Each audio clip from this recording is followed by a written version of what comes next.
A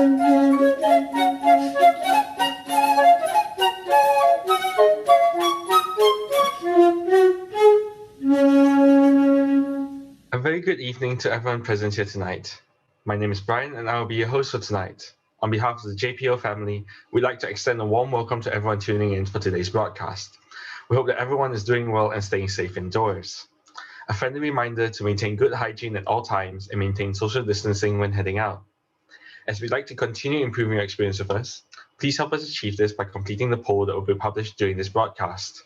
To anyone who is interested in sharing tonight's broadcast, a live feed is being shared on the JPO YouTube channel.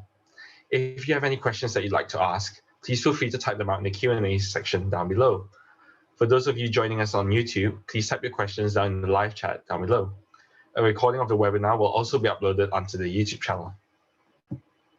Today's seminar features Gabriel Goñi Dondi, with his topic being the development of the youth orchestras in Latin America. Mr. Gabriel is a flutist and a member of the National Symphony Orchestra of Costa Rica since 1992. He has performed as a concerto soloist with the National Symphony Orchestra of Costa Rica, the Latin America Chamber Orchestra, the National Symphony Orchestra of Ecuador, the Mendoza Philharmonic Orchestra, and the Bogota Philharmonic Orchestra. His quintet, the Woodwind Quintet of Costa Rica, is one of the principals and most renowned groups in Latin America. They released a CD of traditional Costa Rican music and a CD of Guatemala's composers, which was commissioned by the government of Guatemala. The quintet is currently working on another CD of Latin American music with the Lyra music label. Gabriel has also participated as a principal flutist with the Pacific Music Festival in Sapporo, Japan, under the baton of Michael Tilson Thomas. He also participated in the Festival Youth Symphony Orchestra of the Americas and the Sewanee Summer Festival Orchestra. His concerts have taken him throughout Latin America, Puerto Rico, Japan, various states of the USA, Poland, Spain, Germany, France, Greece, and England. He studied at the Juilliard School of New York and at the New World School of the Arts in Florida. Some of his teachers include the renowned James Galway, William Bennett, Christine Neal, Gro Sandvik, Wolfgang Schultz, Dieter Fleury, Susan Milan, and Samuel Barron. He received the Myrna Brown Award for the International Guest Artist category at the National Flute Convention in Columbus, Ohio in the year 2000. Gabriel is also a certified wind instrument technician from the Yamaha Corporation. He studied under the supervision of Hiroshi Nakajima and Osamu Yoshida at the Toyota factory in Japan. He also studied with Sarah Merrill and Manuel Arista in Boston. Mr. Goñi also holds the positions of Academic Dean of the National Institute of Music of Costa Rica. He's also the General Manager of the National Symphony Orchestra of Costa Rica and the Director of Programs of the Youth Orchestra of the Americas. Currently, he also serves as a principal flutist at the National Symphony Orchestra of Costa Rica. He also serves as a teacher of the National Institute of Music, a visiting teacher of the Royal College of London, the Neuchâtelois Conservatoire de la Chaux-de-Fonds, the Conservatory Heitor Villa-Lobos in Rio de Janeiro, Brazil. He's also a consultant of the Emmanuel Flutes, the CEO of the National Center for Music, and he also serves as the president of the Iber Musicas. As a JPO family attendees are mostly students ranging from primary school to college, their parents and their teachers. The sharing of knowledge and advice here for all of us today is invaluable and greatly appreciated. The JPO is very honored to have Gabriel Goñi Dondi join in as our guest for today. I hope they are all joining in giving him a warm welcome. Without further ado, once again, a very good day, or in his case, a very good morning to Gabriel. Thank you so much for joining us today. Oh, yeah. Ryan, thank you. Well, good night, good evening for the people in Malaysia. For me, it's good morning. It's in Costa Rica. It's about 7 o'clock. So, so it's very early. Such an early time. But I'm very glad to be here, and thank you to you and to Lynn to invite me to this, to this conversation with the people of GPO. and I hope that we can, we can keep, going with some, chats in the future. The honor is ours for you joining us today. So yeah. So let's start off the interview with asking you about the video earlier on. So could you elaborate on the videos that we were just watching? Yes, actually, the first one that you heard, that's a trio of Jacques Casteret, this is a French composer. Mm-hmm. And we had a very bad situation with COVID last year in Costa Rica, so we start to have a lot of people dying, and so I decided to do it, just to reconfort all the families that they lost, loved ones during the COVID. So the piece is very, it's very sweet, and they have all these melodies going with one flute to the other. It was very hard to actually, but it was very hard to record because it's very dense. But I think it came out very well. And the other one is a trio by Quants. We have a gang of flutists that we call super flutes. That's an international consortium. We are about 15 flutists. We have actually two groups. One is the piccolo gang, that actually the piccolo player of the Malaysia Philharmonic. She's part of us. Okay. Sonia Krauscher. So, and in this time, this is the part of the flute of the super flutes that we play baroque flute. You see, this is a different instrument than the one that I play in the first piece. The first piece is metal, and it's a modern flute, and this one is a baroque. Well, of course, as those are copies of flutes made in 1720, 1710. So, and what the guy who is with the gray hair, that's the teacher of the Geneva Conservatory. So he's one of the top important flute teachers in the world. And the other one is Carla Rees, and she's teaching in Royal Holloway in London. So I have a very good friends all over the flute world. But we have actually three Latin Americans in that group. One is from Brazil and the other one from Argentina. So sometimes then maybe we can present the flute, the super flutes to you. In also we can also open to to the flute students of GPO. Then we can take, or they can take master classes from us in the future. So that's one thing that I can talk to Ling later. Then we will help anytime. Then everything that you need just to improve the flute students. All right. Well, thanks for sharing that with us. It's definitely very interesting to hear that you, sorry, that you guys are still keeping in contact and like collaborating when you guys are that far apart. So yeah, thanks for sharing that with us. So yeah, I'm moving on. So because based on today's topic, we'll be talking about the development of youth orchestras in Latin America. So what is your background regarding the development of youth orchestras? Okay. Well, I many things. I'm the flute player of the orchestra, but also I'm in the administration of the orchestra. So, of course, I study in one of the first programs in Latin America that we call, in that time they called the youth program for the National Symphony Costa Rica, and then become the National Institute of Music. So I studied there when I was 10, and then I start to move on, and then for me it was trying to research about all what happened with everything. The thing is that for I start to work as administrator. Then I became the manager of the Youth Orchestra of the Americas in Washington, and then I start to move all over, because the orchestra, we had a lot of, well, is we have also youth people from United States and Canada and Mexico and the rest of the Latin America. So I move a lot, And then I had a lot of contact with Jose Antonio Abreu. Then is the one that one of the persons that we are talking in this in this talk. And then I start to research about how the youth programs or the orchestras in Latin America start. And then we move until the 1960s. Then we heard, you know, well, the problem is that only the Chileans, because they start in Chile, knew about this.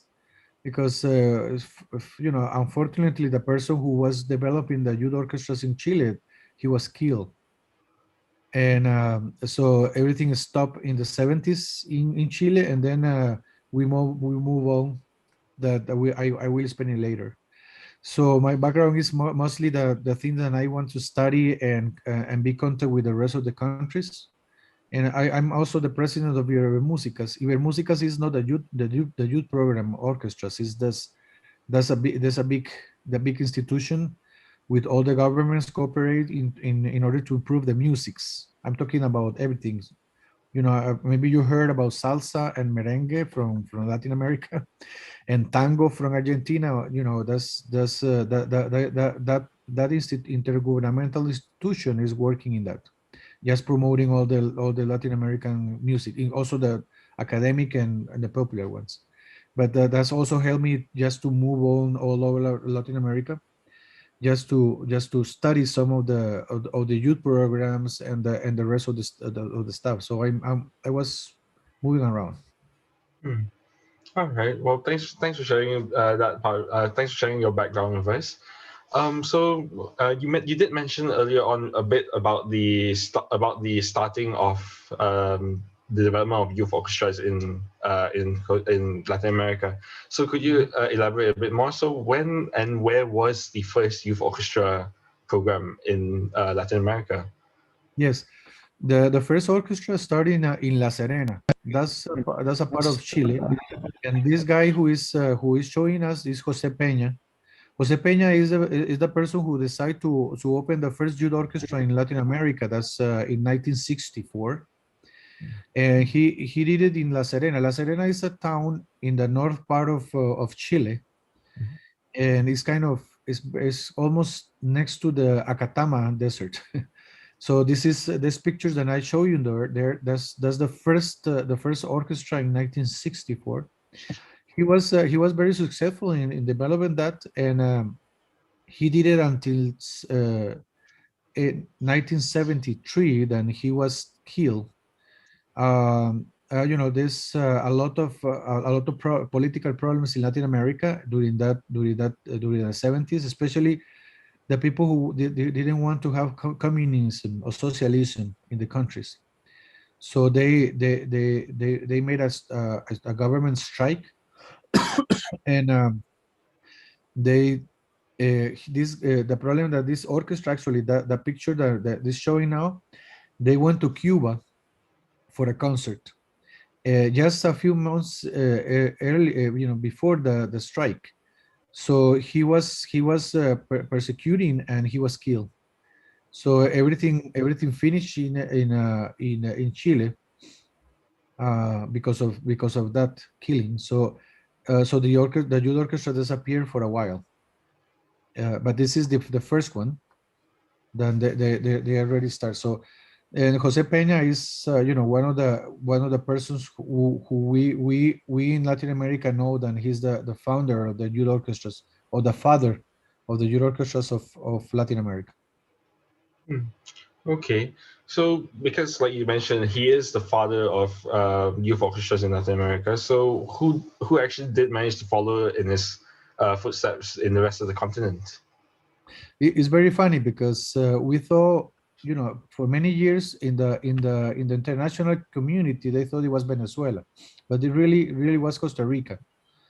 The Gerald Brown, that's the conductor who came to conduct the National Symphony Orchestra here in Costa Rica. He was working before here. He was working in Bolivia, and he had a lot of contacts with Jose Peña just in the 60s, just to learn about this kind of music. So, the following pictures, these ones are the first youth symphony orchestra rehearsals in Costa Rica about 1971. Okay. And actually, mostly of those kids that they are there, they are now in the National Symphony Orchestra in Costa Rica, most of them. And Gerald Brown knew that, and when he came to Costa Rica to conduct the National Symphony, he proposed to the Minister of Culture and said, why don't we have bring some foreign people just to teach Costa Ricans in a big level of music. So they started the youth symphony in Costa Rica, and actually they move on and they move on, and because this country is very small. Right now in that particular time, I think the population of Costa Rica was about 1.5 million people. Now we are 5 million, so it's still very small country.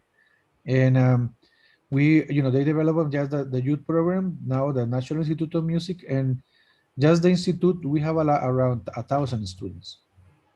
But also we have several music schools around the country that is we have up to 10,000 music students in the country. So so this is mostly of the development. And the following thing that happened is that Jose Antonio Abreu, that's one of the questions that follow in our conversation. He came to Costa Rica just to see what's going on with this, and he knew also this is Gerald Brown, the guy who is teaching some of the kids this is the children orchestra that we have now. El maestro Gerald Brown passed away a couple of years ago. Right. And he's one of we call the father of the Costa Rican youth orchestra. Yes, Brian. All right. Okay. So, as you mentioned earlier on, so they managed to bring in make sure Gerald Brown came to Costa Rica, and he did manage to bring a few outside people in as well, right? So, regarding starting out the youth symphony orchestra, was it? I suppose I would like to ask about a bit more about how was the reception of such concept there, because his predecessor, Mr. Jorge Pena, like you said, he was sort of killed for doing so. So how was the reception of someone following his footsteps in Costa Rica? Actually, I don't know, you read about the Costa Rican history, and I know, Brian, you have in the back of your picture is our national monument. That's we don't have army forces, so we don't have these strikes in the government, and this is Costa Rica is the oldest democracy in Latin America. So mostly no, everything of the money that the rest of the country is spending in army and guns and weapons and everything, we spend it in education and health. So that means that when he came here in the 70s, and then he was showing this idea of having this program, everybody opens. And well, I don't have a picture of that, but there was a like 3 blocks of line of kids trying to get into the program. They couldn't receive it. They just received it. I think they received it no more than 200 students in the beginning, and as far as I remember, the people telling me is the applicants were about 5,000. So it was a very good response about it. The people like it. And 1 year later, or in 1972, they did the first concert. So they were prepared for a year. All right. Well, thanks for sharing that with us. It's definitely glad to hear that the reception got better with the years. So, as you mentioned earlier on, there was a person that you mentioned earlier on, Jose Antonio Abreu. So, could you elaborate on exactly who he is and how he helped with the development of youth orchestras? Well, as I said, Jose Peña was the guy who really the founder of the orchestras. But I think the most important people for youth orchestras in Latin America is Jose Antonio Abreu. Is the guy who is now here, showing this little flower. to the kids in Venezuela. Okay. I think he was the most promoting, orchestras. He has the support of the government. And the good thing what happened in Venezuela is that Venezuela at that time in the 70s, he started to, he knew Jose Peña and Gerard Brown and trying to see what's they developing, and they made it, and he did a huge program in Venezuela that we call the system, or in Spanish el sistema. That's the system of music schools. And I remember once when I was with the Youth Orchestra of the Americas. I met with him many times. Once he took me to a jail of kids, and they had an orchestra there. It was very, very good, amazing. And also in the orphans, they had two orchestras in orphans, orphanatories, So it was amazing because they were playing the Beethoven Fifth Symphony by heart. So it's very impressive. And this guy, I think, since Jose Peña was the father of the orchestra, I think this is he's the real the king of the orchestras in Latin America, and the youth orchestras. Jose Antonio is the one who actually grow and grow and grow and grow the idea, and he spread it for all over the world, actually, because he started to develop in something in Colombia and Chile, and in Guatemala, and in Ecuador. But I think he just passed the Atlantic, and then some of the countries in Europe, they were copying the system. So Jose Aurelio, I think Jose Antonio is the one who is the king of the orchestras. Okay, so he basically carried on the torch for everyone. So, so as you mentioned, so he had been doing this for quite a while, right? So, around when did he start organizing such youth programs in Venezuela? Well, actually, yes. He started a little later than Costa Rica in 1973. Yes, a couple of years later. So it's not that far away. And so far they have they have as much as 500, what do you call that, 500,000 students in the program. Well, just before he died, because he died a year and a half ago. And as you see, this, for example, the orchestra that you see there is just the strings of the children orchestra. And the children orchestra is about 300 students. It's very big. Okay. And sometimes they put it together, and they did once the Mahler 8. That's we call the 1,000, because you need 1,000 people in the stage, and they did it. They put 1,000 people in the stage.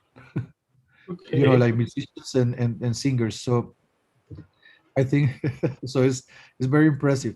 And he's the one who put the seeds, and now the tree is huge in Venezuela. So that's mostly of the stories, and it's very important for the development of the rest of the country. But I think we consider him the king.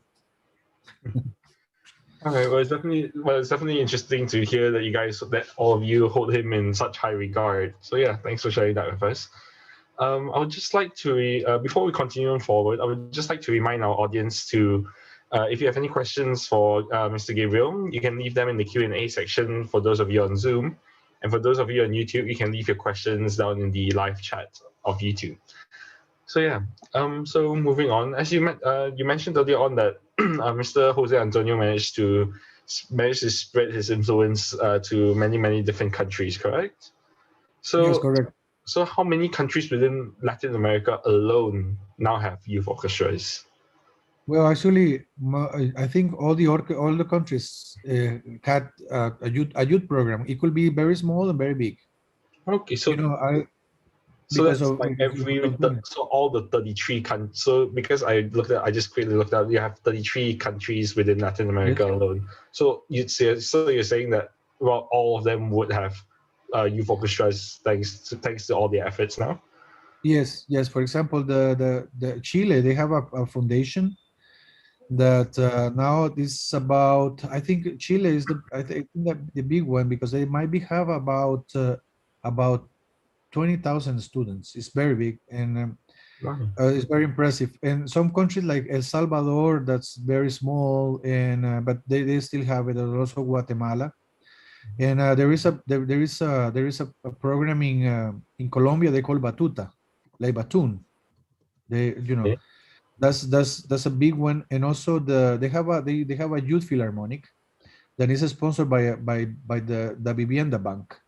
So they travel all over Latin America and Europe with the Youth Philharmonic Orchestra of Colombia. That's the huge selection of musicians, and the level is very, very, very impressive. So it's moving. So I can talk with Ecuador is one of the countries that they have a youth program. Peru, Argentina, Bolivia, Paraguay, and Brazil. Brazil is one of Brazil has one, but because Brazil is very big. It's like I think Brazil is as big as the whole Europe. So they have many youth orchestras in all the cities. So we have we have the fortune to have Jose Antonio Abreu, sorry, to to improve all the orchestras and so that's why we have a lot.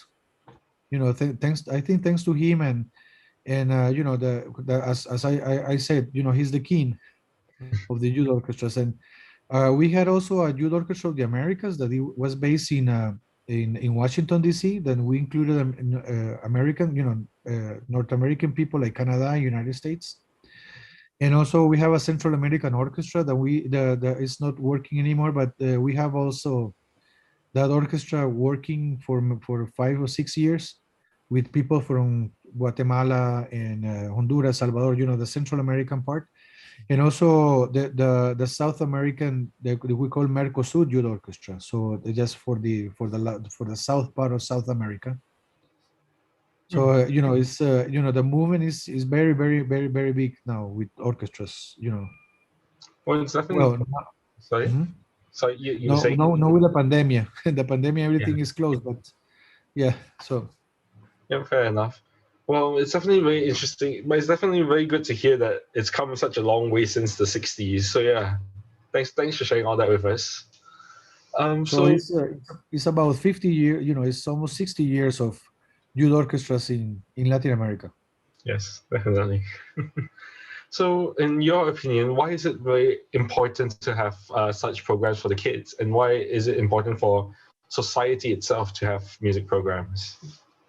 Well, we discover like Jose Antonio was very smart actually because the program, the FESNOHIF program, that's the foundation for the youth orchestras and children orchestras in Venezuela, is not based on the Ministry of Culture.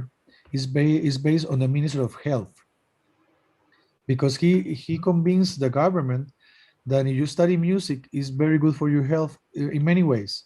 For example, he took all the kids from the low level of society, and they took it to music. Now the people they're professionals. Not they are musicians, some of them, but the rest of them they study because they do the discipline and they were very good in mathematics and so they start to have the discipline to study because of the everyday practice of the instrument.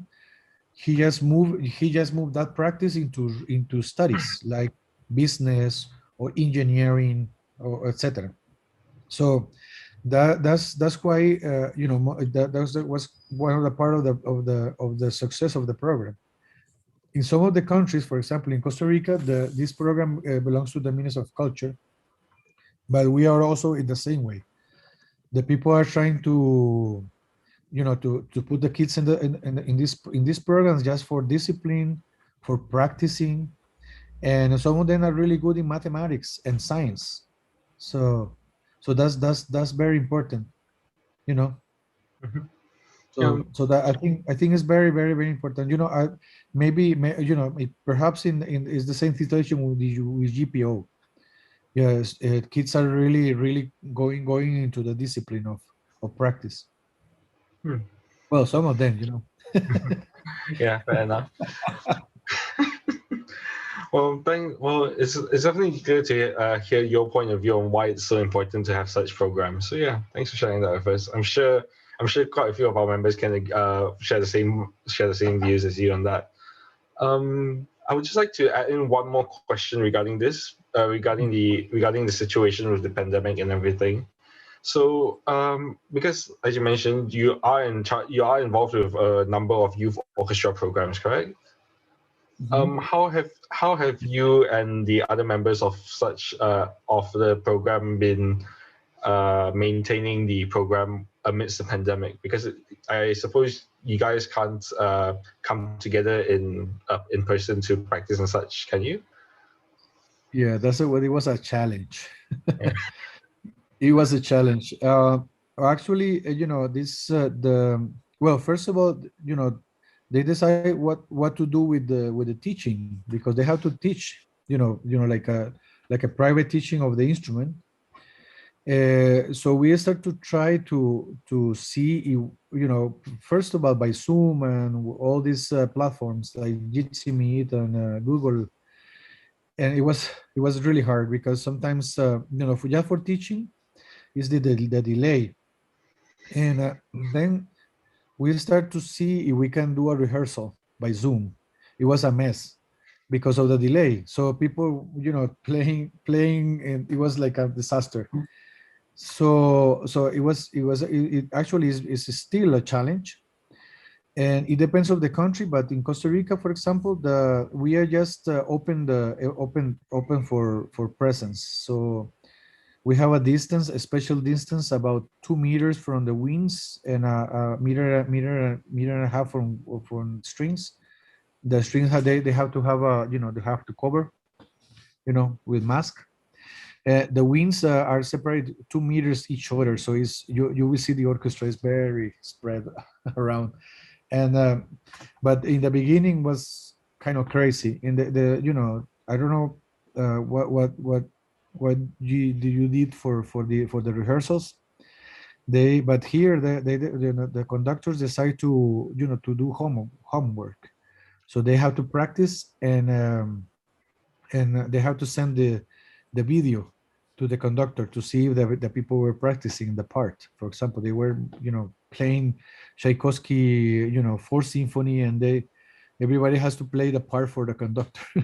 It was a nightmare for the conductor. You see, Yeah. it's about 80 kids trying to send the parts, and Oh my. checking everyone. It was good because then I think for the first rehearsal that we had a couple of weeks ago, the symphony was perfect because everybody practiced. The violins, when you don't have a passage, then you maybe they split it around or something. You have to do it. You know, you have to record it and do it right. So, Yeah, but it was a very good experience. So it's crazy. And but so far now we are trying to put the orchestra together, especially because as I explained you before, that's in that monument we have to do the celebrations of start actually the celebrations of our bicentenary of independence from Spain.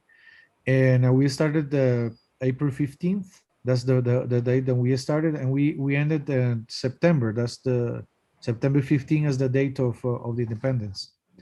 So the youth orchestra has to play there, and also the National Symphony. So it's going to be a lot of public stuff, but with all these distances, working on. So, but it was hard, very very hard. I bet. But it's definitely interesting to hear that that's the level of discipline for your practice sessions.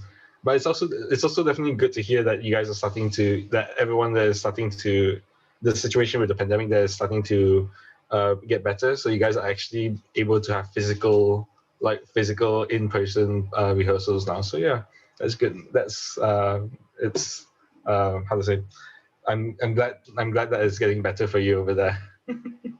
No, and also the good thing that happened in Costa Rica is that we have the vaccines for the virus.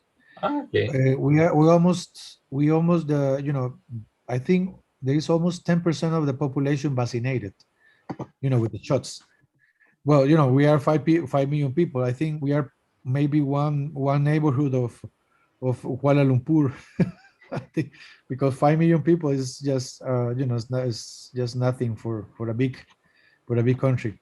So that means that we have about almost 500,000 of people vaccinated with the shots. Hmm. So we hope that we can open the concert halls in a couple of months. Well, all the best. Well, fingers crossed then. Hopefully it does get it does get better there. we pray for that. Yeah. All right. So I think we do have time for one last question before we have to move on to the Q&A section. So this question comes from the JPO itself. So as you may have heard, the JPO or the Jesselton Philharmonic Orchestra has involved itself in a variety of activities. So on behalf of the JPO, we would like to ask about your views on the JPO and its activities, as well as any suggestions that you may have for the JPO so that we may further improve ourselves. Well, you have an amazing program there. It's like 14 hours ahead of me, but it is very, very far away though.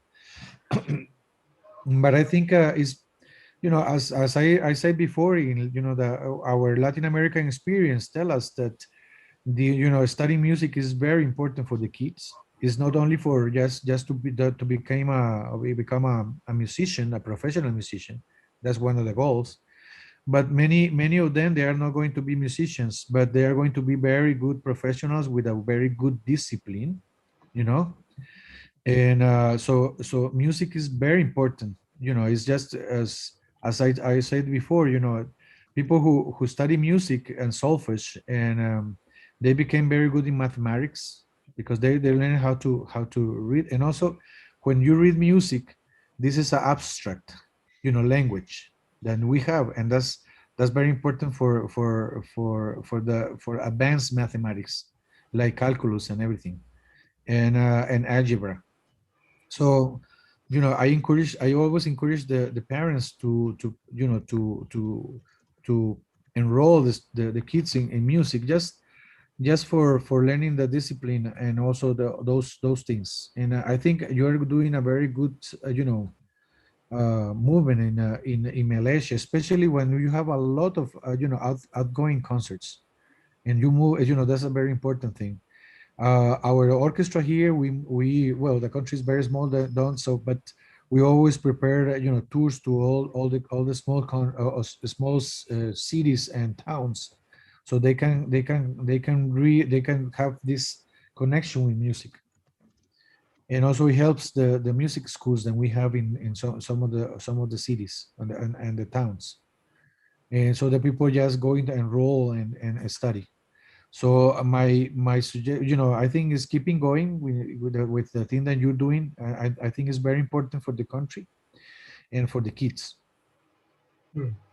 All right. Well, thanks for your kind words, Gabriel. I'm sure that I'm very sure that our heads, the heads of our departments are happy to hear you say all this. So yeah. With that, I think we have to move on to the Q&A section. So we do have a few questions coming in through the Zoom chat. So yeah, our first audience member is saying, "Hi, are all the Latin American countries endorsed, or are they also involved in the El Sistema program now?" That's a very good question. Everybody, as I said before, behind screens, the Latin American countries, they took the Sistema, and as I think we call it tropicalize. So they changed some of the system to have to accommodate to the country, because we all speak Spanish except Brazil, and speak Portuguese, but every country is kind of different in a way. So for example, there are some countries that they copy exactly the Sistema. That's one of the Chilean is copying the Sistema as the same. Colombia did the beginning did copy, but now they have the different, they start to develop it in the Colombian way. And the other country that copy exactly, and I think they are still doing it like that, is El Salvador. But for example, Mexico, Costa Rica, for example, in the beginning we copied, we copied about the system about 10 years ago, and then we changed it. So we changed it as the Costa Rican, because the system is very unique, and and all the things, in my opinion, is that they did it for Venezuela, and then so when they move it, they have to change it a little bit. It's like some of the restaurants of fast food. Then they come into the country, and they try to sell. I'm not doing a commercial, but they sell hamburgers, and then they change it just a little bit, the ingredients, just to meet to meet the culture of the Just to country. cater the, So yeah, fair enough. Just to cater the specific needs of that particular yes, area. Yeah. yeah, but the and the people start to endorse the system, and they just change it. They have a system. For example, they ordered they asked the cooperation of the system, and they bring some Venezuelans to the countries, and they start a program, and they left, and then sometimes they do a supervision, and sometimes they just leave it there, and then you know keep the let the country just to assimilate it and accommodate it. Hmm. All right. Mhm. Thanks for sharing that with us, Gabriel. So we do have another question coming in. So this person is saying, Mr. Goni, does music play a very important role in everyday life in your country? Yes, that's it's fun. Yeah, it's true. There is a very important role here, and in any way, it's just I'm not talking about just classical music, but also popular music. We are in the middle of the Caribbean, so we have a Caribbean Sea and also Pacific Ocean. Uh, and so that means that we have a lot of music culture, like salsa, merengue, all this, Latin American tango. So we have because of the pandemic, all the dance places, the discotheques are closed. But we have a lot of music going on, and also it's fun because everybody, when you see the maid who is cleaning the houses, they put the radio, and they clean the house with Latin American music. We call it salsa or merengue or hip hop or all these kinds of music. And also, people are doing I listen to classical music. We have a radio here that is fun because for a normal classical radio, they just put Mozart and Tchaikovsky or Beethoven or maybe Brahms sometimes. Here not. We put Xenakis and all these contemporary composers. And it happened once before, many years ago. Then one of my former teachers from Juilliard, John Corigliano, came for his Latin American premiere of his first symphony, and I was driving him in my car, and I put the radio, the classical radio, and it was a John Cage piece on the radio, and he said, what is this?" And say, "Well, it's because our radio system, they put contemporary music," and he was very amazed. So that's one the thing that we have. Is music is part of our life. Okay, well, thanks. Well, thanks for sharing that with us. I'm sure that the audience member is happy here. Happy to hear that music is such an important role, such an important aspect of your lives in Latin America. Mhm. Right. So we do have another question coming in. So this person is saying, "Hello, for all the music programs, who is actually behind the scenes supporting the programs financially? Is it coming mostly from the private sector, or is it coming from the government?" Oh, that's a very good question. Actually, it's a mix. It depends on the country. For example, the program in Costa Rica is governmental. Hmm. We call CINEM. That's the National System of Music Schools. And as far as the FESNO HIF, that's the foundation of Venezuela. That mostly is governmental. Hmm. Yeah, but they receive some donation from the private sector. Actually, with the situation, the political situation in Venezuela, I don't know really now, because some of the musicians, they just went out of Venezuela, and some are all over the world now, trying to get jobs. And in Chile is a foundation, and they have some governmental and some private. So the mostly of the ideas is that they organize a foundation, non-profit foundation. For example, the one in Venezuela it was doing by law. So the Congress of Venezuela, he did that, and in some countries they do that too. But in these cases also you need the support of the government, because if not, it's quite difficult to have just the private sector doing this, because it's a lot of money involved. Fair enough. So just to add a bit onto this question. So in terms of the financial support, are musical instruments also provided, or do you still Yes. have to outsource this? Oh, okay. So the Yeah. funding also. Sorry. See, the one of the parts of the program is that you have to provide the instruments to the students, to the kids, and that's different than some of the countries that you have to rent the instrument, or we give you the instruments. And for example, in Venezuela, I was once in China in one of the, just seeing some of these factories.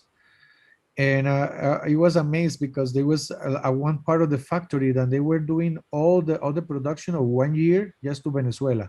I'm talking about maybe 100,000 violins, just the production of 1 year just for Venezuela. They had a lot of instruments, because they have the system is big.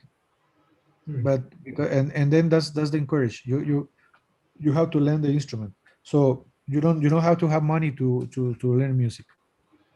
Okay, so the audience member is adding on to this as well. So, but judging from what you just said, I'm assuming that the tuition fee for the learning experience is also supported. It's also in the support package, I suppose. Yes, it's free. Okay, that's good. Yeah, mostly of the countries. Some of them they ask for a monthly thing. As far as I know, well, for example, here in Costa Rica, it's about $20 a month, and you pay for Okay. for the whole month. And that's a donation for the school.